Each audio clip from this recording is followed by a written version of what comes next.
peer ගෙඩියක් කාලා ඉන්න පුළුවන්. මේ වගේ peer ගෙඩියක ඇත්තටම කැලරි 70ක් වගේ තමයි තියෙන්නේ. එතකොට මෙයා ඇත්තටම පැය 4ක 5ක එනර්ජි එකක් වඩ සෙට් කරගන්න පුළුවන් මෙයාගේ. ආයි කාබෝහයිඩ්‍රේට් ඇඩ් කරන්න ඕනේ නැහැ. ඔෆිස් යනකොට හදාගෙන යන්න. සාමාන්‍ය මාකට් එකේ අඩුවට ගන්න තියෙන එකක් peer කියන්නේ. හැබැයි දෙන්න කලින් කන්න ඕනේ. මොකද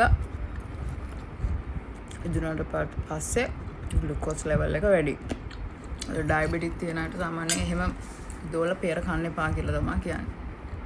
but weight loss කරන කෙනෙක්ට මෙයාගේ කැලරි 70න් සෑහෙන මේ ටයිම් එකක් අපිට කවර් කරගන්න පුළුවන්.